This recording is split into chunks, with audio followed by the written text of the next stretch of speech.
if there are enough people who are admirable, then things work. And if there aren't, then things are terrible.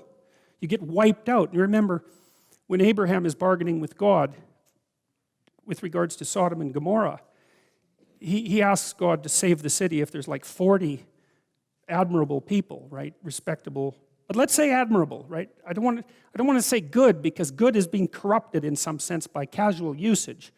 I mean admirable, noble people, right? I think Abraham bargains God down to like 10. If there's 10 of them in the city won't be destroyed. And that's not very many in a city. So there's an interesting idea there, which is that there doesn't have to be that many people in a group who have their act together. But 0 is the wrong number.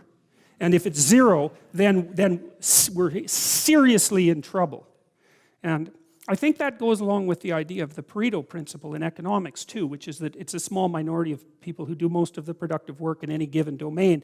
But so a small number of properly behaving people might have enough of an impact to keep everything moving, and that might actually be true, but it can't fall below some crucial level. And I do think that we're in some danger of allowing it to fall below some crucial level, because our society seems to be at war in some ways against the idea of the individual and individual character per se. And I think that's absolutely catastrophic.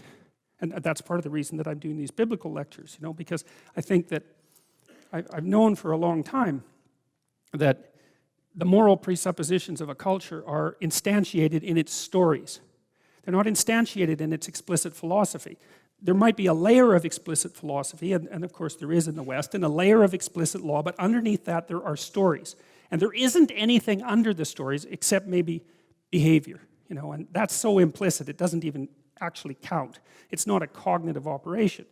And so this is the story. These are the stories that are underneath our culture. And so there better be something to them. That's what we hope.